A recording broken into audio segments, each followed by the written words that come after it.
கண்களை மூடி ஜெபிப்போம். மகா பரிசுத்தமுள்ள எங்கள் அன்பின் ஆண்டவரே, நீர் எங்களுக்காக எழுதி கொடுத்த உம்முடைய வல்லமையுள்ள வார்த்தைகளுக்காக நாங்கள் நன்றி சொல்லுகிறோம். ஆண்டவரே, வேதத்தில் உள்ள ஒவ்வொரு வார்த்தைகளும் எங்களுடைய வாழ்க்கையை வாழ்வடைய செய்கிறது, செழிப்பாக்குகிறது. ஆண்டவரே, தகப்பனே, அது எங்களை உம்மண்டையில கிட்டி சேர்க்கிறது. அதற்காக நாங்கள் நன்றி சொல்லுகிறோம். கர்த்தருடைய வேதத்தின்படி நடக்கிற உத்தம மார்க்கத்தார் பாக்கியவான்கள் என்று சொல்லி நாங்கள் வாசிக்கிறோம். துன்மார்க்கருடைய ஆலோசனையில் நடவாமலும், பாவிகளுடைய வழியில் நில்லாமலும், பரியாசக்காரர் உட்காரும் இடத்தில் உட்காராமலும், கர்த்தருடைய வேதத்தில் பிரியமாயிருந்து இரவும் பகலும் அவருடைய வேதத்தில் தியானமாயிருக்கிற மனுஷன் பாக்கியவான் என்று சொல்லி சொல்லப்பட்டிருக்கிறது. ஆண்டவரே, எங்கள் ஒவ்வொருவரையும் ஆண்டவரே, நீர்க்கால்களின் ஓரமாய் நடப்பட்ட மரங்களைப் போல தன்காலத்தில் தன்னுடைய கனியை தருகிறவர்களாய் எங்களை மாற்றி நாங்கள் செய்வதெல்லாம் வாய்க்கும்படி செய்யும்படியாய் நாங்கள் ஜெபிக்கிறோம். ஆண்டவரே, தகப்பனே, இன்றைக்கு நாங்கள் தியானிக்கிற தியானம் எங்களுடைய வாழ்க்கையில ஒரு பெரிய ஆசீர்வாதத்தை கொண்டு வரட்டும் என்று சொல்லி ஒப்புக் கொடுத்து ஜெபிக்கிறோம். இயேசு கிறிஸ்துவின் நாமத்தில் வேண்டிக் கொள்கிறோம் பிதாவே, ஆமேன். கர்த்தருடைய பரிசுத்த நாமத்திற்கு மகிமை உண்டாவதாக. இன்றைக்கு எசேக்கியேல் 15ஆம் அதிகாரத்திலிருந்து நாம் தியானங்களை பெற்றுக்கொள்ள இருக்கிறோம். ஒரே அதிகாரம் தான், 15ஆம் அதிகாரம் அதை மட்டுமே நாம் தியானிக்க இருக்கிறோம். ஆகினாலும் உங்களுடைய கவனங்களை 15ஆம் அதிகாரத்துக்கு நேராக திருப்பி வைத்துக் கொள்ளும்படி உங்களை அன்போடு அழைக்கிறேன். திராட்சை கொடியை குறித்த ஒரு கேள்வியை ஆண்டவர் இங்கே எசேக்கியேல் தீர்க்கதரிசியின் மூலமாக ஜனங்களுக்கு முன்வைப்பதை நீங்கள் பார்க்கிறீர்கள். எசேக்கியேல் 15ஆம் அதிகாரத்தினுடைய முதல் 3 வசனங்களை வாசிக்க கேட்கலாம். எசேக்கியேல் 15ஆம் அதிகாரம் முதல் 3 வசனங்கள். கர்த்தருடைய வார்த்தை எனக்கு உண்டாகி, அவர், மனுபுத்திரனே, காட்டில் இருக்கிற செடிகளுக்குள் மற்ற எல்லா செடிகளை பார்க்கிலும் திராட்சை செடிக்கு மேன்மை என்ன? யாதொரு வேலை செய்ய அதிலே ஒரு கட்டை எடுக்கப்படுமோ? யாதொரு தட்டு முட்டை தூக்கி வைக்கும்படி ஒரு மூளையை அதனால் செய்வார்களோ? முளை. நீங்க இந்த வசனத்தை பாருங்க. கர்த்தர் ஒரு கேள்வியை கேட்கிறார். யார்கிட்ட கேட்கிறான்னு எசேக்கியேல் இடத்துல நேரடியாக கேட்கிறார். காட்டுல எத்தனையோ செடிகள் இருக்கிறது, மற்ற எல்லா செடிகளை பார்க்கிலும் திராட்சை செடிக்கு என்ன மேன்மை இருக்கிறது? அதுல இன்னொரு கேள்வி வைக்கிறார் பாருங்கள். அந்த திராட்சை செடியை வைத்து ஏதாவது ஒரு உடன் ஒர்க் பண்ண முடியுமா அப்படின்னு கேட்கிறார். ஒரு வெயிட்டை தூக்கி வைக்கும்படி ஏதாவது ஒரு முளையை அதனால செய்வார்களோ, செய்ய முடியுமா? ஏதாவது ஒரு விஷயத்திற்கு அது பயன்படுகிறது. அந்த மரத்துல சில விஷயங்களை முளையை செய்யும் பொழுது அதுல என்ன செய்ய முடியும் என்று சொன்னால், சில பாரங்களை தூக்கி வைக்க முடியும், கருவிகளை செய்ய முடியும், இசைக்கருவிகள், மற்ற எத்தனையோ விஷயங்கள், கட்டல், மேஜை, நாற்காலி, இப்படி போன்ற பல விஷயங்களை என்ன செய்ய முடியும் என்று சொன்னால் மற்ற மரங்களை வைத்து செய்ய முடியும். ஆனால் இந்த திராட்சை செடி அல்லது அந்த கொடி, அதுல நீங்க ஒரு ஆணியை கூட மாற்றுறதுக்கு அல்லது ஒரு கீச்செயின் மாற்றுறதுக்கு கூட நீங்க என்ன செய்ய முடியாதுன்னு சொன்னா, ஒரு பொருளை எதுல இருந்து என்ன செய்ய முடியாது, செய்யவே முடியாது. அப்போ அதற்கு ஒரே ஒரு நோக்கம் மட்டும்தான் இருக்கிறது. அது என்னன்னு கேட்டீங்கன்னு சொன்னா, அந்த திராட்சை கொடியினுடைய நோக்கம் என்னவென்று சொன்னால் கனி கொடுக்க வேண்டும், அவ்வளவுதான். சரி, இப்போ அது கனி கொடுக்காமல் போய்விட்டால் அதுல என்ன பிரயோஜனம் இருக்கிறது? எந்த விதமான பிரயோஜனமும் இல்லவே இல்லை. இஸ்ரவேலை ஆண்டவர் குறிக்கும் வண்ணமாக, யூதா மக்களை குறிக்கும் வண்ணமாக இந்த ஓமை ஆண்டவர் சொல்லுகிறார். இஸ்ரவேலுக்கென்று ஒரே ஒரு நோக்கம் மட்டுமே இருக்கிறது. அது ஏதோ ஒரு இராணுவ பலத்தோடு கூட ஒரு வல்லமையான ஒரு காரியமாக இருந்து செயல்பட வேண்டும் என்பது கிடையாது. அதாவது இஸ்ரவேல் என்று சொல்லும் பொழுது ஆண்டவர் அதை ஒரு ராஜ்யமாக உருவாக்கினார். அந்த ராஜ்யத்திற்கு ஆண்டவரே ஒரு பெயரை கொடுத்தார். என்ன பெயரை கொடுத்தார்னு சொன்னா, கிங்டம் ஆஃப் பிரீஸ்ட்ஸ், அவ்வளவுதான். ஆசாரியர்களின் ராஜ்யம், ஆசாரிய ராஜ்யம் என்கிற ஒரு பெயரை கொடுத்தார். இந்த பெயர் வேற எந்த தேசத்திற்காவது இருக்கா? யோசிச்சு பாருங்க பார்க்கலாம். வேற எந்த தேசத்திற்காவது இந்த பெயர் கொடுக்கப்படுகிறதா என்றால் இல்லவே இல்லை. இஸ்ரவேல் தேசத்திற்கு மட்டும்தான் அந்த ராஜ்யம் ஆசாரிய ராஜ்யம் என்ற பெயரால் ஆண்டவரால் அழைக்கப்பட்டது. சரி, இந்த ஆசாரிய ராஜ்யம் என்று சொன்னால் என்ன?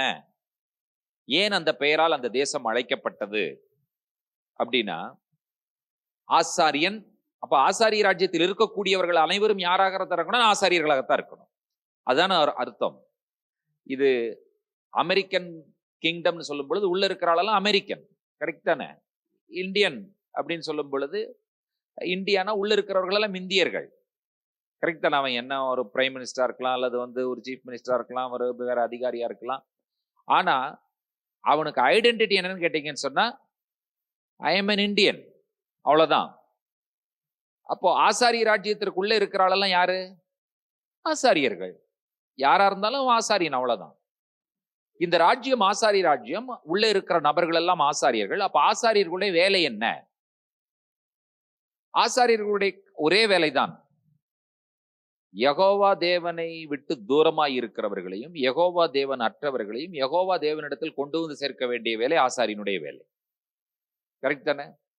அதாவது பரலோக ராஜ்யம், பரலோகம் என்று ஒன்று இருக்கிறது, பூலோகத்திலே மற்ற ராஜ்யங்கள் இருக்கிறது. அந்த பரலோகத்தில் இருக்கிற தேவனுக்கும் பூலோகத்தில் இருக்கிற மற்ற ராஜ்யங்களுக்கும் நடுவில் செயல்படக்கூடிய ராஜ்யம் ஆசாரிய ராஜ்யம். மிடில், மீடியேட்டர், நடுமையமாக நின்று இவர்களையும் அவர்களையும் இணைக்கக்கூடிய விஷயத்தை செய்கிறவர். அப்ப கர்த்தர் சொன்னார், நான் உன்னை தெரிந்தெடுத்திருக்கிறேன், நீ ஆசாரிய ராஜ்யம், நீ என்ன செய்யணும்னு சொன்னா மற்ற ராஜ்யங்களை ஆசாரிய ராஜ்யமாக மாற்ற வேண்டிய பொறுப்பு உன்னுடைய பொறுப்புன்ட்டார், கரெக்ட் தானே? அப்போ இது மற்ற ராஜ்யங்களை ஆசாரிய ராஜ்யமாக மாற்றுவதற்கு என்ன செய்ய வேண்டும்? நீ இப்ப ஒவ்வொருத்தனா சண்டை போட்டு பிடிச்சு கொண்டு வந்து நீ உன்னோட ராஜ்யத்துல சேரு அப்படின்னு ஏதாவது ஆண்டவர் சொன்னாரா? ஆண்டவர் அப்படி சொல்லவே இல்லை. ஆண்டவர் என்ன தெரியுமா சொன்னார்? ஆசாரிய ராஜ்யம் என்ற அந்த ராஜ்யத்திற்கு ஆண்டவரே கட்டளைகளையும் பிரமாணங்களையும் நியமங்களையும் ஆண்டவர் கொடுக்கிறார். சரி, இப்ப நீ என்ன செய்யணும்? ஒண்ணுமே செய்ய வேண்டாம். நான் கொடுக்கும் இந்த கட்டளைகளையும் பிரமாணங்களையும் நியமங்களையும் நீ கை கொண்டிருந்தால் போதும். ஆட்டோமேட்டிக்கா என்ன பண்ணுவான்னு சொன்னா, மற்றவனெல்லாம் என்ன பண்ணுவான்னு சொன்னா ஆசாரிய ராஜ்யத்திற்குள்ள வந்து சேர்ந்து விடுவான். இது ஆண்டவர் கொடுத்த பிரமாணம். நீ வாழ்ந்துரு போதும், இந்த கட்டளைகளை கடைபிடித்து வாழ்ந்துட்டு, ரெஸ்ட் நான் பாத்துக்கிறேங்கிறார் ஆண்டவர். இதுக்கு நமக்கு இது ரொம்ப சிம்பிளான விஷயம். பிசாசு என்ன தெரியுமா சொல்றான்? அது எப்படி நீ ஒரு தப்பு கூட செய்யாம வாழ முடியும்? பிசாசு கேட்கிற கேள்வி. நான் ஒரு பைபிள் காலேஜில் டீச் பண்ணிட்டு இருக்கிறேன். அப்போ அங்க ஸ்டூடெண்டா 2 பேர் இருக்காங்க. 2 பேருமே பாத்தீங்கன்னு சொன்னா பார்ட் டைம் ஊழியம் செய்யறவங்க. அதுக்கப்புறம் 2 பேருமே பிசினஸ் பீப்புள். ஒருத்தர் பெரிய பிசினஸ் செய்யறவரு, இன்னொருத்தர் பாத்தீங்கன்னு சொன்னா சின்ன ஸ்மாலா அவருடைய எளிமையான ஒரு வியாபாரத்தை செய்யக்கூடியவர். நான் சிம்பிளா சொல்றேன், என்ன சொல்றேன்னு சொன்னா, நீங்க கிறிஸ்தவர்களா இருந்தால் பொய் சொல்லக்கூடாது அப்படின்னு சொல்றேன். இந்த பெரிய பிசினஸ் ஒண்ணு பண்றவர் என்னங்கிறாரு, பாஸ்டர் பிசினஸ்ல பொய் சொல்லாம பிசினஸ் பண்ணவே முடியாது அப்படிங்கிறாரு. உடனே பக்கத்துல இருக்கிற அந்த சின்ன வியாபாரி இல்ல நான் எந்த பொய்யுமே சொல்லாம நேர்மையா தான் நான் பிசினஸ் பண்றேன் அப்படின்னு சொல்றாரு. இப்ப பிரச்சனை என்னன்னு கேட்டீங்கன்னா, கடவுளுடைய வார்த்தை பொய் சொல்லாது இருப்பாயாக. உதாரணத்துக்கு சொல்லுகிறேன், பொய் சொல்லாது இருப்பாயாக. இப்ப என்னுடைய கேள்வி என்னன்னா, மனிதர்களால செய்யவே முடியாத ஒரு விஷயத்தை ஆண்டவர் கஷ்டப்பட்டு இது எப்படியாவது நீ செஞ்சு நீ உன்னை நிரூபின்னு சொல்லுவாரா? இல்லாவிட்டால் மனிதர்களால செய்ய முடிகிற ஒரு சிம்பிளான விஷயத்தை தான் ஆண்டவர் கொடுத்திருப்பாரா? அவ்வளவுதானே. பிசாசு என்ன சொல்றான்? அது எப்படி உன்னால முடியும்? இன்றைக்கு மக்கள் கேட்கிற கேள்வி என்னன்னு கேட்டீங்கன்னு சொன்னா, இதெல்லாம் இல்லாம எப்படி வாழ முடியும் என்கிற ஒரு கேள்வியை கேட்க வைக்கிற நிலைமைக்கு பிசாசு கொண்டு வந்துட்டான்.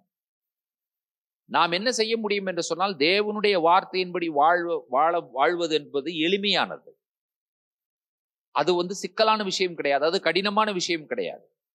தேவனுடைய வார்த்தையின்படி வாழும் பொழுது தேவனுடைய வார்த்தையிலே என்ன இருக்கிறது என்று சொன்னால், ஆரோக்கியம் இருக்கிறது, சுகம் இருக்கிறது, சமாதானம் இருக்கிறது, சந்தோஷம் இருக்கிறது. ஒருத்தன் தப்பு பண்ணிட்டான்னா ஒரு கருவி கண்டுபிடிச்சிருக்காங்க. என்ன கண்டுபிடிக்கணும்? உண்மை கண்டறியும் கருவி அப்படின்னு ஒண்ணு இருக்குல்ல. உண்மை கண்டறியும் கருவி அல்லது சோதனை பண்ணும் கருவின்னு ஒண்ணு இருக்கு. அவன் எதுவுமே சொல்லணுங்கிற அவசியம் கிடையாது. அந்த மிஷின் கொண்டு நிறுத்திட்டு அது சொல்லிடுது. இது எப்படி அந்த கருவி கண்டுபிடிக்குதுன்னு கேட்டீங்கன்னா, ஒண்ணுமே வேண்டாம். அவன் தவறு செய்யறவனுக்கு பாத்தீங்கன்னு சொன்னா உள்ளுக்குள்ள இந்த ஹார்மோன்ஸ் என்சைம்ஸ் மாறி மாறி சுரக்குமா. ப்ராப்பரா போயிட்டு இருக்கிறது என்ன ஆயிருன்னு கேட்டீங்கன்னு சொன்னா, மாறி மாறி சுரக்கும். இன்னொன்று புரிந்து கொள்ளுங்கள், எந்த ஒரு திருடனையும் போலீஸ் கண்டுபிடிப்பது கிடையாது. திருடர்கள் தாங்களாகவே விட்டு செல்கிற தடயங்களையும் அடையாளங்களையும் திருடர்களே என்ன செய்கிறார்கள் என்று சொன்னால் தங்களை நிரூபித்து விடுவார், காட்டி கொடுத்து விடுவார்கள். இதுவரைக்கும் எந்த போலீஸும் திருடனை பிடிச்சதா சரித்திரமே கிடையாது. காரணம் என்னன்னா, அவங்களுக்கு தெரியாது, அவனே காட்டி கொடுத்துருவான். 10 வருஷமா கண்டுபிடிக்க முடியாத தேடி கொண்டிருந்த ஒரு திருடனை பழனியில கண்டுபிடிச்சாங்க. எப்படி கண்டுபிடிச்சாங்கன்னு கேட்டீங்கன்னா, பழனியில எல்லாரும் மொட்டை அடிச்சுட்டு கூட்டமா என்ன பண்றாங்கன்னா காவடி தூக்கிட்டு போயிட்டு இருக்காங்க. இந்த 10 வருஷமா தேடுற திருடன் என்ன பண்றான்னு சொன்னா, மொட்டை அடிச்சுட்டு அவனும் காவடி தூக்கிட்டு எப்படியாவது போலீஸ்க்கு தப்பிக்கணும்னு சொல்லி இந்த மாதிரி மாறு வேஷத்துல எல்லாம் அங்கங்க சுத்திட்டு இருக்கிறான். பிரச்சனை என்ன ஆயிடுச்சுன்னு சொன்னா, இப்ப எப்படி அந்த கூட்டத்துக்குள்ள கண்டுபிடிச்சாங்கன்னா, ஒரு போலீஸ்கார் அந்த பந்தோபஸ்துக்கு நின்றுட்டு இருக்காரு. அந்த கூட்டத்துக்கு எப்பவுமே கூட்டம் போச்சுன்னா பாதுகாப்புக்கு போலீஸ்காரங்களை போடுவாங்கல்ல, அதுல எல்லாரும் மொட்டையடிச்சுட்டு காவடி தூக்கிட்டு போற சமயத்துல இவன் மொட்டையடிச்சுட்டு இவன் தலையில மட்டும் சந்தனம் இல்லை. என்னடா எல்லார் தலையிலையும் சந்தனம் இருக்குது, இவன் ஒருத்தன் மட்டும் சந்தனம் வைக்காம போறானேன்னு சொல்லிட்டு போலீஸ்கார் ஒண்ணுமே இல்ல, சார் அப்படின்னு தான் கூப்பிடுற, சார் இங்க வாங்க சார் அப்படின்னு கூப்பிட்டாரு. அவன் ஓட ஆரம்பிச்சான். முடிஞ்சு போச்சு கதை, அவ்வளவுதான், சிம்பிள். இப்ப போலீஸ்கார் அலர்ட் பண்ணாரு, பிடிச்சாச்சு. விசாரிச்சா என்னன்னு கேட்டீங்கன்னா, 10 வருஷமா தேடிக்கொண்டிருக்கிற ஒரு குற்றவாளி தலையில சந்தனம் வைக்கிற ஒரு விஷயத்துல கண்டுபிடிக்கப்பட்டான் என்று சொல்லி நீங்கள் பார்க்கிறீர்கள். இப்ப பிரச்சனை என்னன்னு கேட்டீங்கன்னா, ஒரு மனிதன் தேவனுடைய கட்டளைகளுக்கு மாறி நடக்கும் பொழுது அவனுடைய சரீரமே என்ன செய்வதில்லை என்று சொன்னால் ஒத்துக்கொள்வதில்லை. காரணம் என்னவென்று சொன்னால், தேவனுடைய கட்டளைகளின்படி நடப்பதற்காகவே நம்முடைய சரீரத்தினுடைய அவயவங்கள் வடிவமைக்கப்பட்டிருக்கின்றன. அது நிறைய பேருக்கு தெரியாது. திருடுனா தூக்கம் வர்றது இல்ல, சொல்லுங்க பார்க்கலாம். தவறு செய்தால் மனசு எவ்வளவு அடிச்சுக்குது, படபட படபட நடிக்குது. நான் கேட்கிறேன், நம்ம செஞ்ச தவறுக்கு உள்ளுக்குள்ள இருக்கிற இருதயமும் உள்ளுக்குள்ள இருக்கிற நுரையீரலும் காற்றுப்பைகளும் ஏன் அப்படி அடிச்சுக்கணும் சொல்லுங்க? தவறு செஞ்சா வயிறு வலிக்கும், தெரியுமா உங்களுக்கு? வயிறு என்னப்பா பண்ணுச்சு தவறு செய்தால்? என்னுடைய சரீரம் தேவனுடைய ஆலயம், என்னுடைய சரீரம் தேவனால் வடிவமைக்கப்பட்டது. தேவனுடைய கட்டளைகளின்படி நடப்பதற்காகவே என்னுடைய சரீரத்தை ஆண்டவர் வடிவமைத்திருக்கிறார். பழமொழி ஒண்ணு இருக்கு, உண்மையை பேசுகிறவன் எதையும் ஞாபகம் வைத்துக் கொள்ள வேண்டும் என்கிற அவசியம் இல்லை. கரெக்ட் தானே? உண்மையை பேசிட்டா என்ன பண்ணிருது இல்ல, எதையும் ஞாபகம் வச்சுக்கணுங்கிற அவசியம் கிடையாது. உதாரணமா என்ன சொல்லலாம்? ஒருத்தர் 50 ரூபா, ஒருவர் எனக்கு 50 ரூபா கொடுத்திருக்கிறாரு. ஒருத்தர் வந்து கேட்க, அவர் எவ்வளவு உங்களுக்கு கொடுத்தாருன்னு சொல்லும் பொழுது நான் யோசிக்கிறேன், நான் 50 ரூபாய் விட்டு வாங்கினேன்னு சொன்னேன், என்னை எவ்வளவு சீப்பா நினைப்பாரு, அதனால 5000 ரூபாய் கொடுத்தாருன்னு சொல்லிடலாம்னு சொல்லிட்டு அவர்கிட்ட 5000 ரூபாய் சொல்லிட்டேன். இன்னொருத்தர் வந்து கேட்கிறார், உங்களுக்கு எவ்வளவு கொடுத்தாரு அவரு? நான் 50 ரூபான்னு சொன்னேன், இருக்கிற 50 ரூபாய் இவர் பிடிக்கிட்டு போயிடுவாரு, ஆகினால 5 ரூபான்னு சொல்லலான்ட்டு அவருக்கு 5 ரூபான்னு சொல்லிட்டேன். இப்ப 5 பேருக்கு நான் 5 டிஃப்ரெண்ட் ஆன்சர் சொல்லியிருக்கேன். ஒருத்தட்ட வாங்கினது 50, 5, 500, 5000, 700, இப்படி 5 டிஃபரன்ஸ் ஆன்சர் சொல்லியிருக்கிறேன்.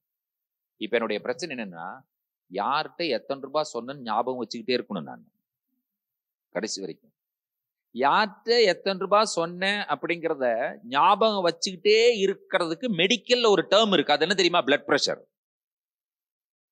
கரெக்ட் தானே? ஆமா, நீ யோசிச்சு பாருங்க. இது நான் உண்மையை சொல்லிட்டேன்னா, நான் பாட்டுக்கு தூக்கத்துல எந்திரிச்சு கேட்டாலும் யாரு கேட்டாலும் அவ்வளவுதான் அப்படிங்கிற மாதிரி ஆயிடும்.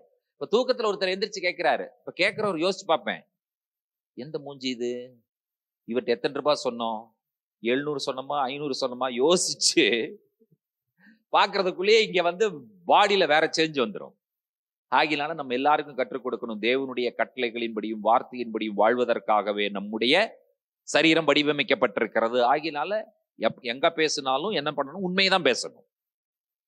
இதற்கு இன்னொரு உதாரணத்தை சொல்கிறேன், கவனியுங்கள்.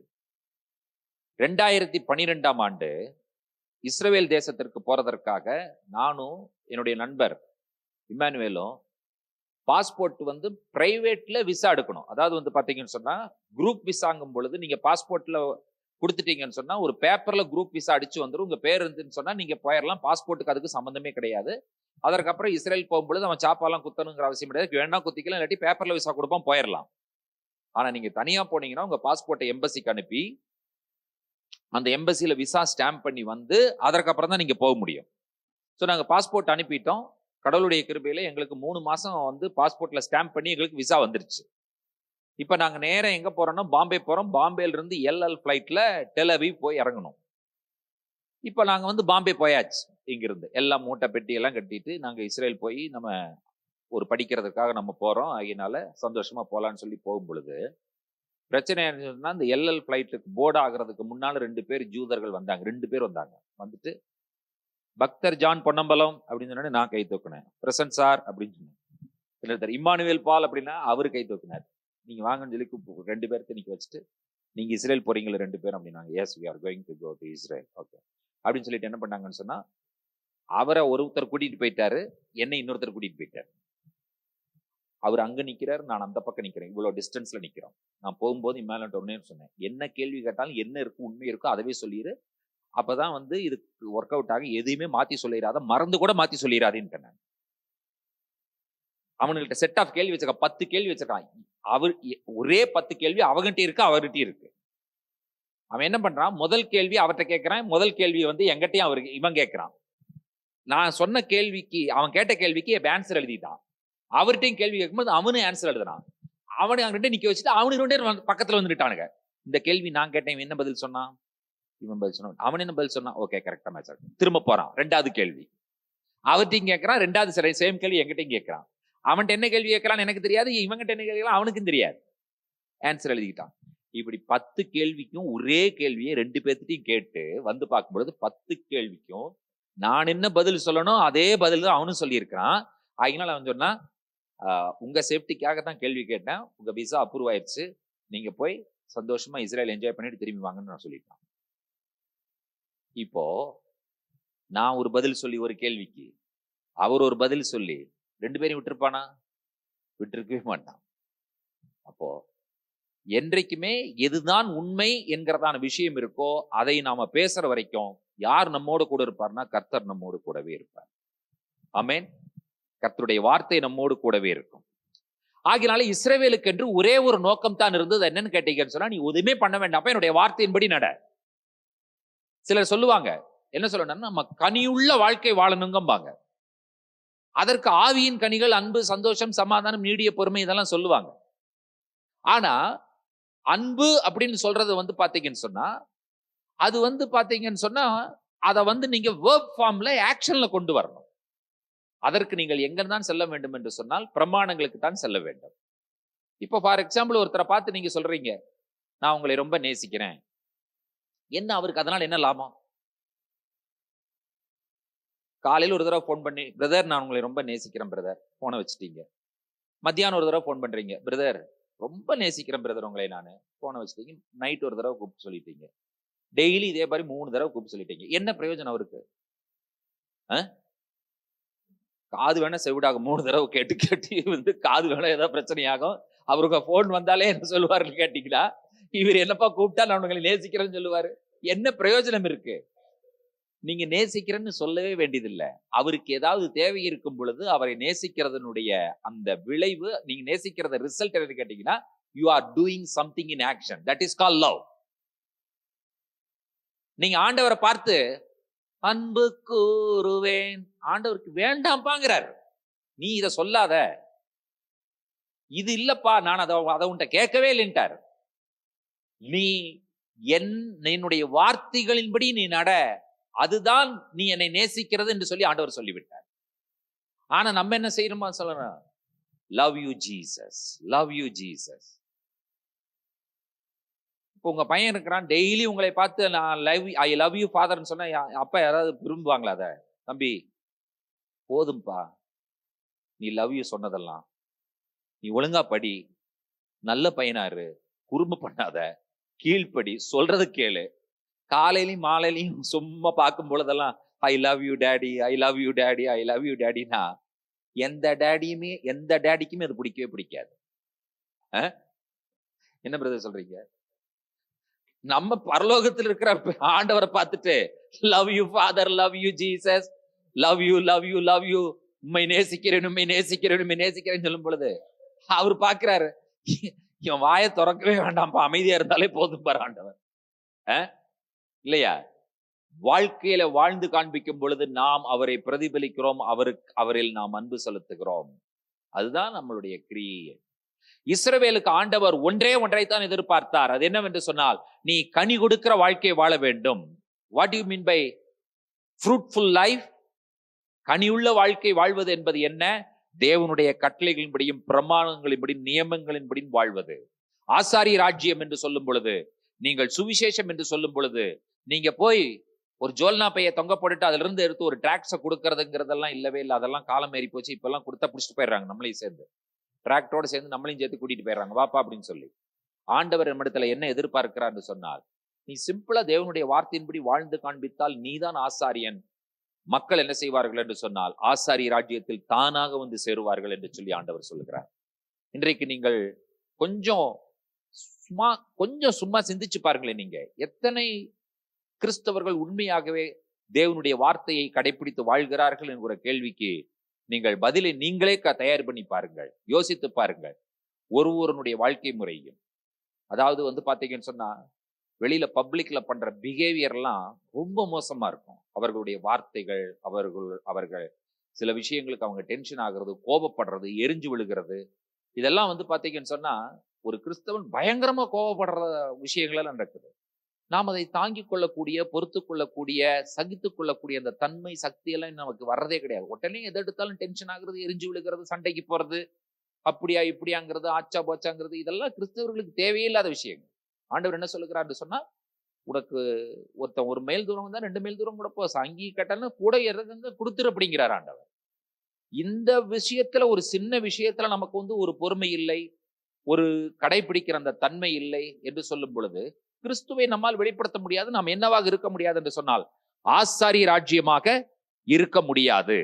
அப்போ நாம் தேவனுடைய குணத்தை வெளிப்படுத்துகிறவர்களாக, தேவனுடைய வார்த்தையின்படி வாழ்கிறவர்களாக, கனி கொடுக்கிறவர்களாக இருக்க வேண்டும் என்று சொல்லி வேதம் நமக்கு கற்றுக் கொடுக்கிறது. 15ஆம் அதிகாரத்தினுடைய 4, 5 வசனங்களை வாசிக்க கேட்கலாம். இதோ அது அக்கினிக்கு இரையாக எரியப்படும், அதன் 2 முனைகளையும் அக்கினி எரித்து போடும், அதன் நடுத்தண்டும் வெந்து போம், அது எந்த வேலைக்காவது உதவுமோ? இதோ அது வேகாதிருக்கும் போதே ஒரு வேலைக்கும் உதவாதிருக்க அக்கினி அதை எரித்து அது வெந்து போன பின்பு அது இனி ஒரு வேலைக்கு உதவுவது எப்படி? அப்ப அந்த செடியை பற்றி ஆண்டவர் என்ன சொல்றாருன்னு சொன்னா, அது கனியை கொடுக்கலன்னு சொன்னா, அதுக்கு இருக்கிற ஒரே ஆப்ஷன் தீயில போடுறதை தவிர இன்னொரு ஆப்ஷன் இல்லவே இல்லை. காரணம் என்னன்னா, எந்த ஒரு மர வேலைப்பாடுகளும் அதை வைத்து என்ன செய்ய முடியாது.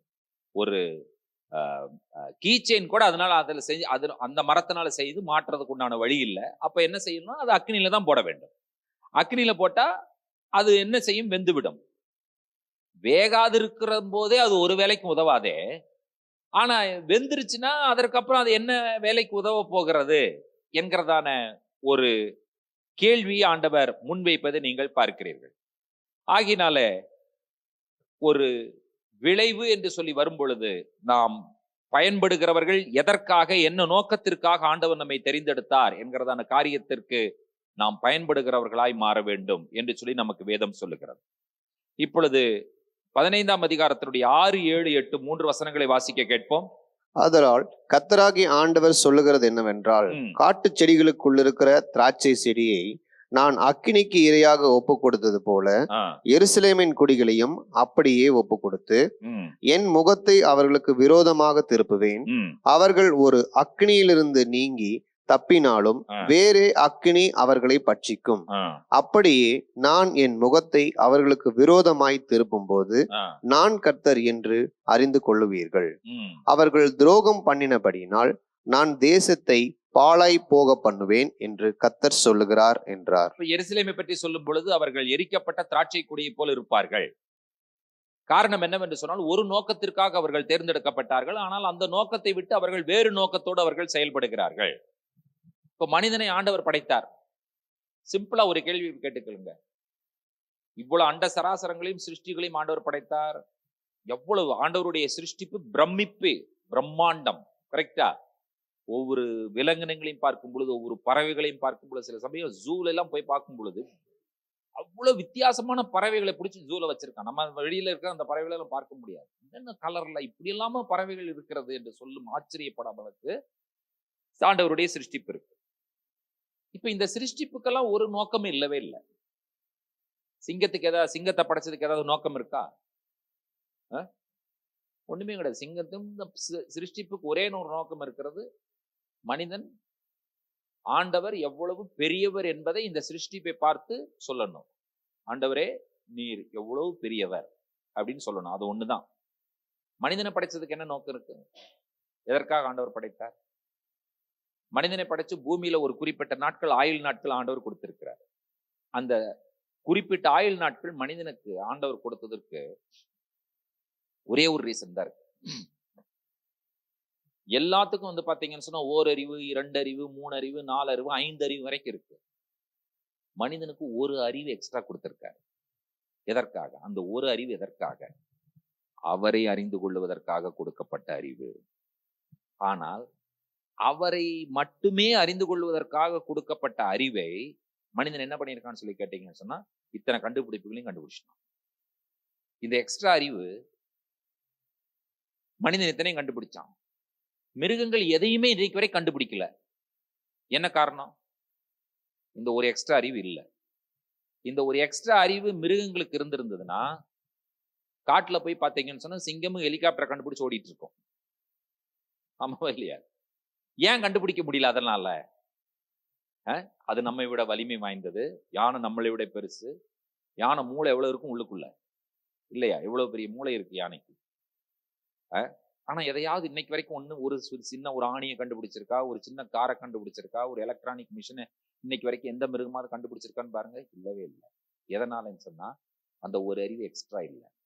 அந்த எக்ஸ்ட்ரா கொடுக்கப்பட்ட அறிவு மனிதனுக்கு அவரை முழுமையுமாய் அறிந்து கொள்வதற்காகத்தான். இந்த உலகத்துல மனிதன் எதை கண்டுபிடித்தாலும் சரி, அது எதை அவன் என்னதான் பண்ணாலும் கடைசியில அவைகள் எதனாலேயுமே மனிதனுக்கு எந்த பிரயோஜனம் இல்லவே இல்லை. அவன் அத்தனையும் கண்டுபிடிச்சு அவன் ஆண்டவரை அறிகிற அறிவு இல்லாமல் இந்த உலகத்துல மரிப்பான் என்று சொன்னால் அவனுடைய நிலைமை என்ன என்பதை நீங்கள் யோசித்து பாருங்க. அவன் எல்லாத்தையும் கண்டுபிடிச்சிட்டான், பெரிய விஞ்ஞானி. ஆனா அவனுக்கு அவன் யாரை அறியல, யாரை அவன் அறிக்கை செய்யவில்லை என்று சொன்னால் ரட்சகரை அவன் அறிக்கை செய்யவில்லை. அவனுடைய விஞ்ஞான மூளையினால் அவனுக்கு என்ன லாபம் கடைசியில? யோசிச்சு பாருங்க, ஒரு லாபமும் இல்லவே இல்லை. அதனால்தான் ஆண்டவர் சொன்னார், மனிதன் உலகம் முழுதும் ஆதாயப்படுத்தினாலும் தன்னுடைய ஆத்துமாவை நஷ்டப்படுத்தினான் அவனுக்கு லாபம் என்ன என்கிற ஒரு கேள்வி ஆண்டவர் முன்வைப்பதை நீங்கள் கவனிக்கிறீர்கள். அப்ப இந்த பகுதியில் ஆண்டவர் வைக்கிற ஒரு குற்றச்சாட்டு என்னவென்று சொன்னால் அவர்களிடத்துல உண்மை இல்லை. They are not faithful people என்பதைத்தான் ஆண்டவர் முன்வைக்கிறார். அந்த உண்மையின்மையின் காரணமாக கர்த்தர் என்ன செய்கிறார் என்று சொன்னால் ஒரு நியாய தீர்ப்பை கொண்டு வருகிறார் என்று சொல்லி நீங்கள் வாசிக்கிறீர்கள். இப்பொழுது இந்த அதிகாரத்தில் உள்ள சில எபிரேய வார்த்தைகளை நாம் கவனிக்கலாம். முதலாவது எபிரேய வார்த்தை, அந்த திராட்சை கொடி என்கிறதான அந்த தமிழ் வார்த்தைக்கு இங்கிலீஷ்ல வைன் என்று சொல்லுகிறார்கள். ஹீப்ரூல அதற்கு பேர் என்னன்னு கேட்டீங்கன்னா கெஃபன். கெஃபன் ஒரு திராட்சைப்பழ ரசத்தை எடுத்துட்டு அதை ஆசீர்வதிக்கும் பொழுது உங்களுக்கு தெரியும், ரொட்டி என்று சொன்னால் அதுக்கு ஒரு ஆசீர்வாதம் சொல்லுவாங்க. வைன்னா அதாவது திராட்சைப்பழ ரசத்திற்கு ஒரு ஆசீர்வாதம் சொல்லுவார்கள். ரொட்டிக்கான ஆசீர்வாதம் என்ன சொல்லுவார்கள்? பருக்கட்ட அடனாய் எலோகினும் மெலகாவோலம் ஹா மோட்ஸி லெகம் மின்ஹா அரட்ஸ். லெகம்னா பிரெட், பெத்லெகம்னா அப்பத்தின் வீடு இல்லையா? லெகம் மின்ஹா அரட்ஸ். வைனுக்கு என்ன சொல்லுவாங்க? பருக்கட்ட அடனாய் எலோகினும் மெலகாவோலம் பொரி பெரி ஹா காஃபன். கெஃபன் ஹா கெஃபன். கெஃபன் என்று சொன்னால் என்னன்னு கேட்டீங்கன்னு சொன்னா கிரேப் வைன். சோ இதுதான் இந்த அதிகாரத்தினுடைய மிகப்பெரிய ஒரு முதன்மையான அடையாளமாக 15ஆம் அதிகாரத்துல சொல்லப்படுகிறதை நீங்கள் கவனிக்கிறீர்கள். இஸ்ரேல் என்று சொல்லும் பொழுது அது அதனுடைய அடையாளமே என்னன்னு சொல்லி கேட்டீங்கன்னு சொன்னா திராட்சை செடி, கிரேப்ஸ், திராட்சை கொடி. ஆண்டவராய் இயேசு கிறிஸ்து இந்த பூலோகத்துல வாழ்ந்த பொழுது 15ஆம் அதிகாரம் யோவான்ல ஒரு அற்புதமான ஒரு உவமையை சொன்னார். என்ன சொன்னார்? நீங்கள் யாரு? ஆமா, அது நீங்கள் கனி கொடுக்க வேண்டும். கனி கொடுக்காத மரம் எல்லாம் என்ன செய்யப்படும்? செடியெல்லாம் அக்கினியிலே போடப்படும் என்று சொல்லி ஆண்டவர் சொல்லி இருக்கிறார். அப்ப நீங்கள் எப்பொழுதெல்லாம் என்னோடு இணைந்திருப்பீர்களோ அப்பொழுது நீங்கள் என்ன செய்வீர்கள்? கனி கொடுப்பீர்கள் என்று சொல்லி சொல்லப்படுகிறது. ஆகினால எப்பவுமே பாத்தீங்கன்னு சொன்னா இந்த கிரேப்ஸ் என்று சொல்லும் பொழுது அது இஸ்ரவேல் தேசத்தையும் இஸ்ரவேல் மக்களையும் அடையாளப்படுத்துகிறதா இருக்கிறது. ஒரு பெண்மைக்கு அடையாளமாக இருக்கிறது. 128 சங்கீதத்துல நீங்கள் படிக்கும் பொழுது, கர்த்தருக்கு பயப்படுகிற மனுஷன் இவ்விதமாய் ஆசீர்வதிக்கப்படுவான், உன் மனைவி வீட்டோரங்களில் கனிதரும் திராட்சை கொடியை போல் இருப்பாள். சொல்லப்பட்டிருக்கல, உன் பிள்ளைகள் பந்திய சுற்றிலும் ஒலிவ மர கன்றுகளை போல் இருப்பார்கள் என்று சொல்லப்பட்டிருக்கிறது நீங்கள் கவனிக்கிறீர்கள். 3 வசனங்கள் இங்கே குறிப்பிடப்பட்டிருக்கிறது. 80 சங்கீதம் 8வது வசனம், ஏசாயா 5 அதிகாரம் 1 முதல் 7 வசனங்கள், எரேமியா 2:21. இந்த வசனங்களை நீங்கள் பார்க்கும் பொழுது இஸ்ரவேல் ஒரு திராட்சை கொடி, திராட்சை செடி, கனிக்கு அடையாளம் என்பது அது சொல்லப்பட்டிருக்கிறதை நீங்கள் கவனிக்கிறீர்கள். அப்போ இந்த திராட்சை என்று சொல்லும் பொழுது, கிரேப் என்று சொல்லும் பொழுது, it is highly valuable product. அது எப்போ வேல்யூபிள்னு கேட்டீங்கன்னா, அது கனி கொடுக்கும் பொழுது மட்டும்தான் அது என்னது, அதற்கு வேல்யூ இருக்கிறது. சோ அதுல கனி இல்லாமல் போய்விட்டால் அதுல எந்த பிரயோஜனம் இல்லவே இல்லை. கனிக்காகவே அந்த செடி. If there is no fruit, சரி ஓகேப்பா பரவாயில்ல, இதை வேற எதற்காவது பயன்படுத்தலாம் என்று சொன்னால் எதற்குமே என்ன செய்ய முடியாது, அதை பயன்படுத்த முடியாது. ஆண்டவர் இஸ்ரவேல் மக்களை தெரிந்தெடுத்தார். தெரிந்தெடுத்ததற்கு காரணம் அவன் மிகுந்த வலிமையானவன் என்பதற்காக அல்ல, அவன் ஆவிக்குரிய கனிகளை கொடுக்க வேண்டும் என்பதற்காகவே ஆண்டவர் தெரிந்தெடுத்தார் என்பதை நாம் வாசிக்கிறோம். இப்ப ஆண்டவர் உங்களை என்னையும் பார்த்துட்டு நம்மளை சூஸ் பண்ணி தெரிஞ்சிருச்சிருக்கிறாரு. எதனால நம்மளை சூஸ் பண்ணாரு சொல்லுங்க பார்க்கலாம். இப்ப நீங்க இங்க இந்த ஊர்ல நிறைய காலேஜ் இருக்கு. ஃபேமஸ் காலேஜ்னு கேட்டீங்கன்னு சொன்னா பிஎஸ்ஜி இருக்கு. அதுக்கப்புறம் இந்த மாதிரி இந்த கோவை மெடிக்கல் காலேஜுக்காரங்களுடைய காலேஜஸ் இப்படிலாம் பாத்தீங்கன்னு சொன்னா ஃபேமஸ் காலேஜ். இதுல நீங்க சேரணும்னு சொன்னா என்ன பண்ணணும்னு சொன்னா, ஒரு என்ட்ரன்ஸ் எழுதணும். அவன் 80% இருக்கிறவன தான் என்ட்ரன்ஸே எழுத விடுறான். எத்தனை % இருக்கணும் ஃபர்ஸ்ட்? முதல்ல நீ ஹையர் செகண்டரியில 80% இருந்தா அதற்கப்புறம் எங்க நாங்க ஒரு என்ட்ரன்ஸ் வைக்கிறோம், அதுல சேர்ந்து அதில் நீ பாஸ் பண்ணினா உள்ள அட்மிஷன் கொடுக்குறாங்க. நம்ம ஊர்ல ஒருத்தர் இருந்தார், ஜிடி நாயுடு. அவர் ஒரு ஐடியோ அல்லது பாலிடெக்னிக்கோ ஏதோ ஒரு இன்ஸ்டிடியூஷன் தொடங்கினார். தொடங்கினதுக்கு அப்புறம் ஒரு அனௌன்ஸ்மெண்ட் கொடுத்தார். என்ன தெரியுமா அனௌன்ஸ் கொடுத்தாரு? யாரெல்லாம் 10th சிங்கிள் டிஜிட்ல வாங்கி இருக்கிறியோ அவனைத்தான் நான் காலேஜில் சேர்த்துருவன்ட்டார். அப்போ லைன் கியூல நிக்குது. முன்னாள் இருக்கவங்க கேட்கறான், நீ எத்தனை அப்படின்னு கேட்கறான். அவன் 8ங்கிறான். இன்னொருத்தங்க நீ இல்லைங்கிறான், நான் 9 அப்படிங்கிறான். 7, 6, 8, 9 இவனுங்களை எடுத்தார் அவர். அவர் என்ன சொல்றாரு, நீ நல்லா படிக்கிறவனை எடுத்து நீ ட்ரெயின் பண்ணி நீ என்ன பெரிய ஆளாக்குறது? நான் பாரு எதுவுமே படிக்க முடியாதவனை கொடுத்து நான் வேணா ட்ரெயின் பண்ணி காமிக்கிறேன் அப்படின்னு சொல்லி அவர் எடுத்தாரு. உங்களுக்கு தெரியுமா அது அவர் எப்படி எடுத்தாருங்கிறது தெரியுமா உங்களுக்கு? சில சமயம் நம்ம ஊர்ல இருக்கிறதுனால நிறைய பேருக்கு அவரை பத்தி தெரியறது இல்லை. வெளியூருக்காரங்களுக்கு கேட்டீங்கன்னா அவரை பத்தி நம்மள்ட்ட கேட்கறாங்க, உங்களுக்கு உங்க ஊர்ல ஒருத்தர் இருந்தாராமே, இப்படி எல்லாம் இருந்தாராமே அப்படின்னு சொல்லி கேட்பாங்க. இன்னைக்கு அவர் கட்டின ஒரு வீடுன்னு இருக்கு, போய் பார்த்து ரோட்ல போனீங்கன்னா பார்க்கலாம். டாக்ஸ் போட வந்தவன் டாக்ஸ் போட முடியாம போயிட்டான். என்ன காரணம் கேட்டீங்கன்னா அதுல எழுதிட்டார், இடிக்கப்படுவதற்காக கட்டப்பட்டதுன்னு எழுதிட்டாரு. அப்புறம் எப்படி வரி போட முடியும்? அழகா எழுதி வச்சிருக்கிறாரு, கன்ஸ்ட்ரக்ஷன் ஃபார் டிஸ்ட்ரக்ஷன்.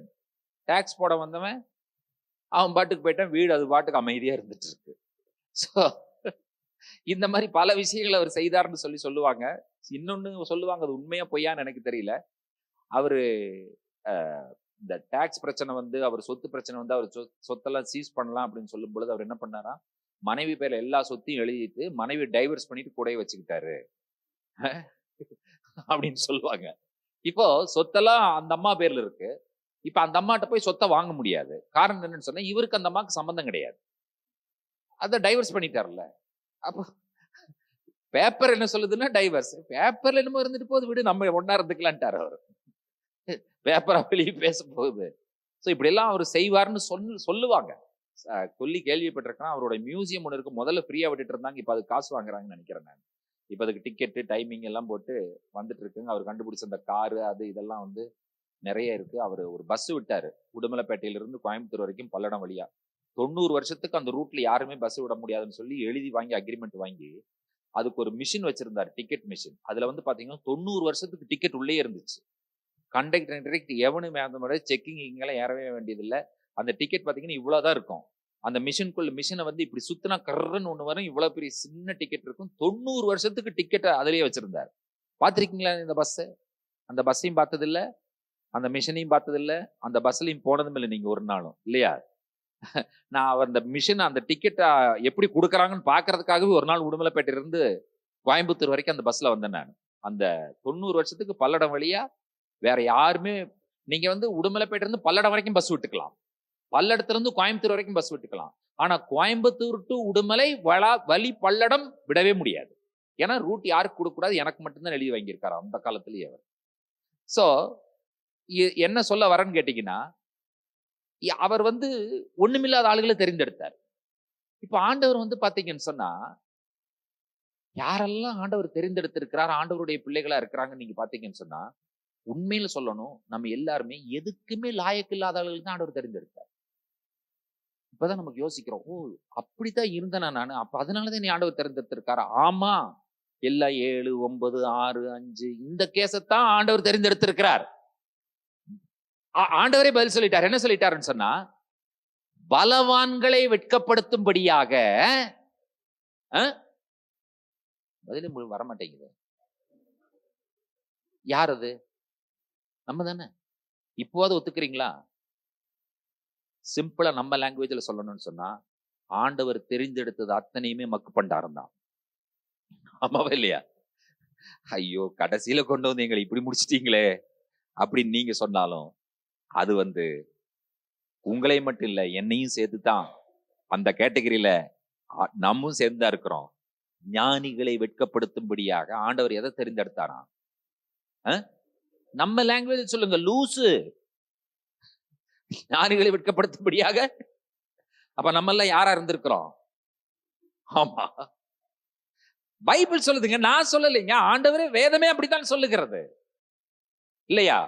பலவான்களை வெட்கப்படுத்தும்படியாக பலவீனர்களாகிய நம்மை தெரிந்து கொண்டார், ஞானிகளை வெட்கப்படுத்தும்படியாக பைத்தியங்களை ஆண்டவர் தெரிந்து கொண்டார் என்று சொல்லி சொல்லும் பொழுது, நீங்களும் நானும் ஏதோ ஞானிகள், மேன்மையானவர்கள், நம்மள்ட்ட வலிமை இருக்கு, ஸ்ட்ரென்த் இருக்கு அப்படிங்கிறதுக்காக இல்ல.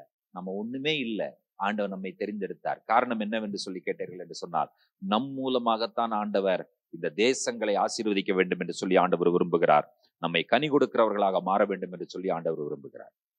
இரண்டாவது இதில் இருக்கிற எபிரேய வார்த்தை பழம் என்பதான வார்த்தைக்கு பெரி, பெரி என்றதான வார்த்தை. இதனுடைய பொருள் என்னன்னு கேட்டீங்கன்னு சொன்னா, ப்ரொடியூஸ், ரிசல்ட், ஃப்ரூட். ஃப்ரூட்ங்கிற வார்த்தைக்கு என்னன்னு கேட்டீங்கன்னா ரிசல்ட் தான் அர்த்தம். அதனுடைய விளைவு என்பது அதனுடைய பொருளாய் இருக்கிறது. சோ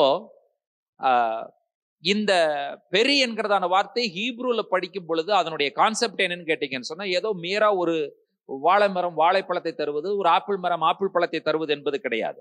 ஒரு மனிதனுடைய வெளிப்பிரகாரமான திறந்த ஒரு வாழ்க்கை முறையை குறிக்கிறது. சோ கிறிஸ்துவனுடைய வாழ்க்கை என்றைக்குமே ஒரு திறந்த புத்தகமாக இருக்க வேண்டும். கிறிஸ்துவனுடைய வாழ்க்கை என்றைக்குமே ஒரு திறந்த புத்தகமாகத்தான் இருந்தது. அவருடைய வாழ்க்கையில் ரகசியங்கள் என்பது இல்லவே இல்லை. கிறிஸ்தவன் அல்லது ஊழியர்கள் என்று சொல்லும் பொழுது மக்கள் தெளிவா பாக்குற மாதிரி இருக்கணும். என்ன ட்ரெஸ் பண்றாரு, என்ன எங்க ட்ரெஸ் வாங்குறாரு, எங்க போறாரு, எங்க வராரு, என்ன சாப்பிடுறாரு. சோ இதெல்லாம் ஒரு ஓப்பன் புக். அந்த ஓப்பன் புக்ல தான் நம்ம என்ன செய்ய முடியும் என்று சொன்னால், கனியுள்ள ஒரு வாழ்க்கை வாழ முடியும் என்று சொல்லி வேதம் சொல்லுகிறது. சோ ஒரு மனிதனுடைய வாழ்க்கை ஆண்டவர் எவ்வாறு தரம் பிரிக்கிறார் என்று சொல்லி கேட்டீர்கள் என்று சொன்னால், அவனுடைய கனிகளை வைத்துத்தான் தரம் பிரிக்கிறார் என்பதை நீங்கள் அறிந்திருக்கிறீர்கள். இந்த அதிகாரத்தில் வருகிற அடுத்ததான எபிரேய வார்த்தை, கவனிக்கப்பட வேண்டிய எபிரேய வார்த்தை அக்கினி, ஃபயர். அதனுடைய எபிரேய வேர்ட் ஈஷ். அப்போ ஆண்டவர் என்ன சொல்றாருன்னு கேட்டீங்கன்னா, கனி கொடாத எந்த ஒரு செடியும் என்ன செய்யப்படும்? அக்கினியிலே போடப்படும். அக்கினி என்பது எதை அடையாளப்படுத்துகிறது என்று சொன்னால், நியாய தீர்ப்பு, சுத்திகரிப்பு, தேவனுடைய பரிசுத்தம். அடுத்தது சோதனை, பரிசோதனை. இங்கே இந்த அதிகாரத்தை பொறுத்த வரைக்கும் என்ன கேட்பீர்கள் என்று சொன்னால், அது தேவனுடைய நியாய தீர்ப்பை குறிக்கிறதா இருக்கிறது. பிரியமான தேவனுடைய பிள்ளைகளே, தேவன் நம்மை அக்கினியின் மூலமாக சுத்திகரிக்கிற தேவனாய் இருக்கிறார். அடுத்த எபிரேய வார்த்தை, தேவனுக்கு விசுவாசம் இல்லாமல் இருப்பது அல்லது உண்மையின்மை, அன்ஃபெய்த்ஃபுல்னஸ். அதனுடைய எபிரேய வார்த்தை என்னன்னு கேட்டீங்கன்னா மஆல்.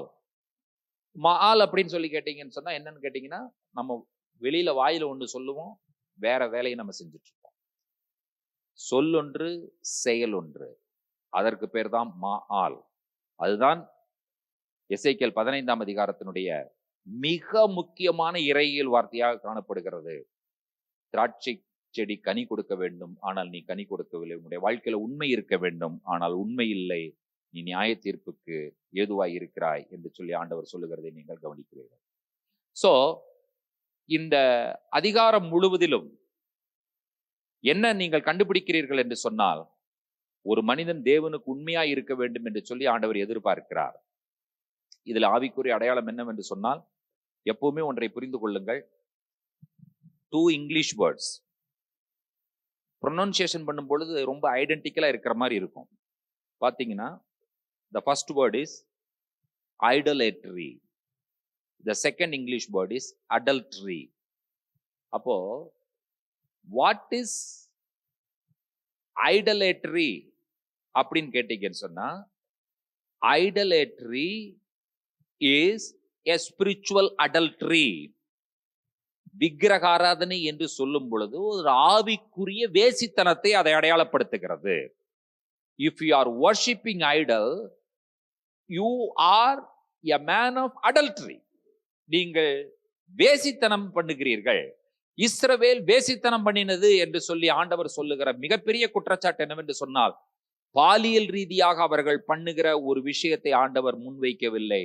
பெரும்பாலான இடங்களிலே நீங்கள் இஸ்ரவேலுடைய வேசித்தனம் என்று சொல்லி ஆண்டவர் சொல்லுகிறது. ஆண்டவர் வைக்கிற குற்றச்சாட்டு அது வேறு எதுவும் அல்ல, தேவனை ஆராதிப்பதை விட்டுவிட்டு விக்கிரகங்களை ஆராதிப்பதை வேதம் இஸ்ரவேலுடைய வேசித்தனம் என்று சொல்லி சொல்லுகிறதை நீங்கள் கவனிக்கிறீர்கள். அதனுடைய பொருள் என்னன்னு கேட்டீங்கன்னு சொன்னா, இஸ்ரவேலை ஆண்டவர் தெரிந்தெடுக்கும் பொழுதே சீனாய் மலையில வைத்து அவர் சொன்னது ஒரே ஒரு வார்த்தை தான், நான் உனக்கு ஹஸ்பண்டா இருக்கிறேன், நீ எனக்கு மனைவியா இருக்கிறதுக்கு விருப்பமா? இதுதான் கேட்டார் ஆண்டவர். எங்கே? எகிப்திலிருந்து அவர்களை வெளியே கொண்டு வந்து சீனாய் மலையினுடைய அடிவாரத்துல வைத்து இந்த ஒரு கேள்வி கேட்கிறார். அவர்கள் பஸ்காட்டுக்குட்டியின் ரத்தத்தின் வழியாகவும் செங்கடலின் வழியாகவும் கடந்து வந்து விட்டார்கள். Now they are under the foothills of Mount Sinai. In Exodus chapter 19, God asked a very simple question. நீ எனக்கு ஆசாரி ராஜ்யமா இருப்ப, பூமி எல்லாம் என்னுடையது, நீ என்னுடைய சொந்த ஜனமா இருப்ப, இதெல்லாம் உனக்கு சம்மதமா? நான் உனக்கு புருஷனா இருக்க விரும்புறேன், உன்னையும் மனைவியா தெரிந்தெடுக்க நான் விரும்புறேன். God proposed Israelites. அப்போ ஆண்டவரனுடைய அந்த ஈகர்னஸை பாருங்க. என்னன்னு கேட்டீங்கன்னா, சரி இவனை தெரிந்தெடுத்துக் கொள்ளலாம். இஸ்ரேல் மக்கள் என்ன சொன்னாங்க? கர்த்தர் சொல்லுகிறபடியெல்லாம் செய்வோம் சொல்லி ப்ரொபோசல் அக்செப்ட் பண்ணின உடனே கர்த்தர் வந்து அந்த நிச்சயம் அங்கே நடக்கிறது. அந்த நிச்சயத்தை பார்த்தீங்கன்னு சொன்னா, தேவனுக்கும் இஸ்ரேல் மக்களுக்கும் இடையில நடைபெறுகிற அந்த பெட்ரோத்தல் எப்படி நடக்கிறதுன்னு கேட்டீங்கன்னா, இடிமுழக்கம், மின்னல்கள், அக்கினி இதெல்லாம் முழங்க அந்த நிச்சயம் நடக்கும் பொழுது ஆண்டவர் வந்து சந்தோஷமா அவருடைய வார்த்தையை தன்னுடைய மனவாட்டிக்கு சொல்லும் பொழுது, ஐ ஆம் த லார்ட் யுவர் காட் அப்படின்னு சொல்லி சொன்னாரு. நானே உன் தேவனாகிய கர்த்தர். ஆனா அதுக்கு பின்னால ஒளிந்திருக்கக்கூடிய அற்புதமான வார்த்தை என்னவென்று சொன்னால், நானே உன்னுடைய புருஷன், I am your husband, you shall have no other husbands besides my face. என்னுடைய முகத்தை தவிர வேறு புருஷர்கள் உனக்கு இருக்கக்கூடாது என்று சொல்லி ஆண்டவர் பிரமாணத்தை கொடுத்து அவருடைய விருப்பங்களை எல்லாம் ஆண்டவர் அங்கே சொல்லி கொடுத்ததை நீங்கள் பார்க்கிறீர்கள். இதெல்லாம் கேட்டுட்டு இஸ்ரவேல் மக்கள் எல்லாம் கேட்கிறாங்க. மோசையும் கீழேதான் இருக்கிறாரு, கேட்கிறாரு. மோசே மலை மேல கிடையாது. இதெல்லாம் கேட்டுட்டு சரிப்பா எல்லாம் அக்செப்ட் பண்ணிட்டாங்க, இப்ப நீ மேல வா, நான் உனக்கு என்ன பண்ணுவேன்னு சொன்னா சில வழிமுறைகளை உனக்கு கொடுக்கிறேன். எதற்கு என்று சொன்னால், அவர்கள் புருஷனை சந்திப்பதற்கு ஒரு இடம் வேணும் இல்ல, அதுக்கு எப்படி இருக்கிற இடத்த நான் கொடுக்குறேன் சொல்லி இப்போதான் ஆண்டவர் மேல கூப்பிடும் பொழுது, யாத்திராகம் 25ஆம் அதிகாரத்திலிருந்து ஆண்டவர் முதல்ல கிருபாசன பெட்டியில் ஆரம்பிக்கிறார். ஆசரிப்பு கூடாரத்தை செய்யணும்னு சொல்லும் பொழுது ஆண்டவர் ஃபர்ஸ்ட் ஸ்டார்ட் பண்ண விஷயம் என்னன்னு கேட்டீங்கன்னா, starts with the ark of the covenant. அது எப்படி செய்யணுங்கிற ஆரம்பிச்சு கடைசியில பலிபீடம் வரைக்கும் சொல்லி முடிச்சுட்டு அந்த கற்பலைகள பிரமாணங்களை எழுதி, சரி இப்ப நீ கீழே சீக்கிரம் போ, அவங்க என்னட்ட வாக்கு கொடுத்தாங்க, நான் பிறர் முகம் பாராமல் உமக்கே மனைவியா இருப்போம் வாக்கு கொடுத்தாங்க. கடைசியில பாத்தீங்கன்னா அவங்க முகத்தை பொற்கன்று குட்டிக்கு நேரா காண்பித்துக் கொண்டிருப்பார்கள். இந்த ஜனத்தை நான் அழிக்கிறேன் விட்டுருன்னு சொல்லும் பொழுது ஆண்டவர் சொல்றான், மோசே சொல்றாரு, ஆண்டவரே, மோசே ஆண்டவர் ஜெபம் பண்றாரு பாருங்க, மனம் திரும்புங்க ஆண்டவரேன்னு ஜெபம் பண்றான் மோசே. யார பத்து? ஆண்டவரே மனம் திரும்புங்க. சரி, மோசே வைக்கிற விண்ணப்பம் என்ன? எகிப்து தேசத்திலிருந்து பாலைவனத்தில் அவர்களை அழிப்பதற்காகத்தான் கொண்டு போனார் என்று சொல்லி அவர்கள் சொல்லும் அளவிற்கா இந்த காரியத்தை நீங்க நடத்த போறீங்க? ஆபிரகாமோடும் ஈசாக்கோடும் யாக்கோபோடும் பண்ணின உடன்படிக்கையை நினைச்சு பார்த்து உம்முடைய கோபம் மூளாதிருப்பதாக என்று சொல்லி ஜெபம் பண்ணிட்டு ஆண்டவர் சொல்லிட்டார், சரிப்பா நான் கோபத்தை அடக்கிட்டேன், நான் விட்டுறேன், நான் சம்மதமாயிட்டேன், அமைதியாயிட்டேன். இப்போ மோசே சந்தோஷமா கீழே இறங்கி வரான். ஆண்டவரை கோபப்படாதீங்கன்னு சொன்ன மோசே கீழே வந்து அவன் டென்ஷன் ஆயிட்டான், கற்பலைகளை போட்டு உடைச்சிட்டான். இவன் அமைதியா இருந்திருக்கலாம்ல. நீ ஆண்டவரை கோபப்படாதீங்கன்னு சொன்ன, கோபத்தை அடக்குங்கன்னு சொன்ன, இப்போ உனக்கு என்ன நிலைமை என்பதை பார். கற்பலைகள் உடைந்தது. இந்த ஒரு விஷயம் தொடர்ந்து இஸ்ரவேல் மக்களுடைய வாழ்க்கையில் இருந்த பொழுது கர்த்தர் என்ன சொன்னாருன்னு தெரியுமா? வேசித்தனம் வேசித்தனம் வேசித்தனம் என்று சொல்லி சொன்னார். அது வேறு ஒன்றுமல்ல, அது விக்கிரக ஆராதனை தான். ஆகையினால அந்த விக்கிரக ஆராதனையை ஆண்டவர் வெறுக்கிறார் என்று சொல்லி நீங்கள் பார்க்கிறீர்கள். அடுத்து உள்ள எபிரேய வார்த்தை நட்டாட்டி பனாய் means set my face against, நான் அவர்களுக்கு விரோதமாக என்னுடைய முகத்தை திருப்புகிறேன் என்று சொல்லி ஆண்டவர் சொல்லுகிறதை நீங்கள் கவனிக்கிறீர்கள். பொதுவாக தேவனுடைய முகம் என்று சொல்லும் பொழுது எண்ணாகமத்தில் நாம் வாசிக்கிறோம், கர்த்தர் தம்முடைய முகத்தை உன்மேல் பிரகாசிக்க பண்ணி உன்மேல் கிருபியா இருக்க கடவர், கர்த்தர் தம்முடைய முகத்தை உன்மேல் பிரசன்னமாக்கி உனக்கு சமாதானம் கட்டளையிட கடவர். எப்பொழுதுமே தேவனுடைய முகம் என்று சொல்லும் பொழுது ஆசீர்வாதத்திற்கு அடையாளமாகத்தான் இருக்கிறது. இப்ப ஆண்டவர் சொல்லுகிறார், என்னுடைய முகத்தை அவர்களுக்கு விரோதமாக திருப்புகிறேன்கிறார் ஆண்டவர். அதனுடைய பொருள் என்னவென்று சொல்லி கேட்டீர்கள் என்று சொன்னால், நான் இனிமேல் அவர்களுக்கு என்னுடைய முகத்தின் மூலமாக இரக்கம் காண்பிக்க மாட்டேன் என்று சொல்லி ஆண்டவர் முடிக்கிறதை நீங்கள் கவனிக்கிறீர்கள். அப்ப எசேக்கியேல் 15ஆம் அதிகாரம் முழுவதிலும் காணப்படுகிற ஒரு மத்திய, அதாவது அதில் இருக்கிற சென்ட்ரல் ட்ரூத் என்னன்னு கேட்டீங்கன்னு சொன்னா அன்ஃபெய்த்ஃபுல்னஸ், உண்மை இல்லாத விஷயம். அது உண்மை இல்லாத விஷயத்தை தான் கனி இல்லாத வாழ்க்கை என்று சொல்லி சொல்லப்படுகிறதை நீங்கள் கவனிக்கிறீர்கள். ஆகையினால அந்த உண்மை இல்லாத விஷயம் நம்ம யாருடைய வாழ்க்கையில் இருக்கும் என்று சொன்னால் அதை கர்த்தரிடத்துல கொண்டு வருவோம். ஆண்டவரே, நான் மனம் திரும்புகிறேன், கனி கொடுப்பதற்கு ஆயத்தமாகி விட்டேன் என்று சொல்லி சொல்ல வேண்டும். கனி கொடுப்பதுன்னா நீங்க பெருசா வேற எதையும் நீங்க கற்பனை பண்ணணுங்கிற அவசியமே கிடையாது. What you mean by fruitful life அப்படின்னு சொல்லும் பொழுது ஆண்டவர் என்ன சொன்னாரோ பிரமாணத்தின்படி வாழ்வது மட்டும்தான், வேற எதுவுமே கிடையவே கிடையாது. ஆகினாலும் பிரமாணம் என்ன சொல்லுகிறது என்கிறதான காரியங்களை திரும்ப திரும்ப படிக்க வேண்டும். அதன்படி நடப்பதற்கு நாம் நம்முடைய வாழ்க்கையை ஒப்பு கொடுக்க வேண்டும். ஒவ்வொரு முறையும் ஒவ்வொரு விஷயத்தையும் செய்யும் பொழுது இது தேவனுடைய வார்த்தையின்படி இருக்கிறதா என்கிறதான நிதானத்தோடு நாம் செய்ய வேண்டும்.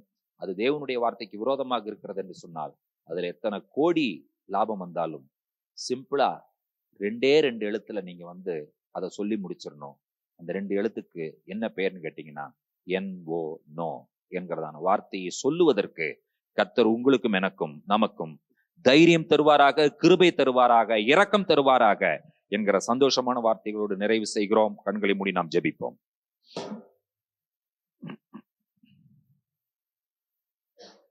பரிசுத்தமும் கிருபையும் இரக்கம் நீதி நிறைந்த எங்கள் அன்பின் பரலோக பிதாவே, ஆசீர்வதிக்கப்பட்ட மனமகிழ்ச்சியின் மாலை பொழுதில் எசேக்கியேல் 15ஆம் அதிகாரத்தை தியானிப்பதற்கு நீர் எங்கள் மேல் பாராட்டின நல்ல தயவுக்காய் ஸ்தோத்திரங்களை சொல்லுகிறோம். ஆண்டவரே, தகப்பனே, நாங்கள் திராட்சை கொடி, எங்களிலே கனிகளை நீர் எதிர்பார்க்கிறீர். நாங்கள் கனி கொடுப்பதற்காக மட்டுமே இந்த உலகத்திலே உம்மால் உருவாக்கப்பட்டவர்கள். கனி இல்லாவிட்டால் அந்த திராட்சை கொடியினால் எந்த பிரயோஜனமும் இல்லை. அது அக்கினிக்கு இரையாக்கப்படும். அது அக்னியில் போடப்படுவதற்கு முன்பே அதனால் என்ன பிரயோஜனம் இல்லையே, அக்னியில் போடப்பட்டதற்கு பிறகு அதனால் என்ன பிரயோஜனம் ஏற்படும் என்கிற ஒரு கேள்வியை முன்வைக்கிறீர். எங்களுடைய வாழ்க்கையில் எங்களை ஆசாரி ராஜ்யமாக பலவீனமான எங்களை, பைத்தியமான எங்களை தெரிந்து கொண்டீர் ஆண்டவரே. நாங்கள் ஒவ்வொருவரும் வேதத்தை படிக்கிறவர்களாய், அதன்படி நடக்கிறவர்களாய் கர்த்தர் எங்களை மாற்றுவீராக. இன்னும் எங்களிலே சில குறைகள் இருக்கத்தான் செய்கிறது. நீங்க பாருங்க, அந்த குறைகளை நிரப்புங்க ஆண்டவரே. நாங்கள் உமக்கேற்ற பிள்ளைகளாய் வாழ கர்த்தர் எங்களுக்கு உதவி செய்ய வேண்டும் என்று சொல்லி ஜெபிக்கிறோம். துதியும் கனவுமையும் உமக்கே ஏறெடுக்கிறோம். இயேசு கிறிஸ்துவின் வல்லமுள்ள நாமத்தில் வேண்டுகிறோம் பிதாவே, ஆமேன். நம்முடைய கர்த்தராகிய இயேசு கிறிஸ்துவின் கிருபையும் பிதாவாகி தேவனுடைய அன்பும் பரிசுத்த தேவாவியானவருடைய அந்யோன்ய ஐக்கியமும் சிநேகமும் நம்மனோடும் கூட கர்த்தருடைய வருகை பரியந்தம் நீடித்து நிலைத்திருப்பதாக. ஆமேன். என் ஆத்துமாவே கர்த்தரை ஸ்தோத்திரி, என் முழு உள்ளமேருடைய பரிசுத்த நாமத்தை ஸ்தோத்திரி. என் ஆத்துமாவே கர்த்தரை ஸ்தோத்திரி, கர்த்தர் செய்த சகல உபகாரங்களையும் மறவாதே. ஆமேன். ஆமேன். Praise the Lord. Thank you. God bless you. கர்த்தர் உங்களை ஆசீர்வதிப்பார்.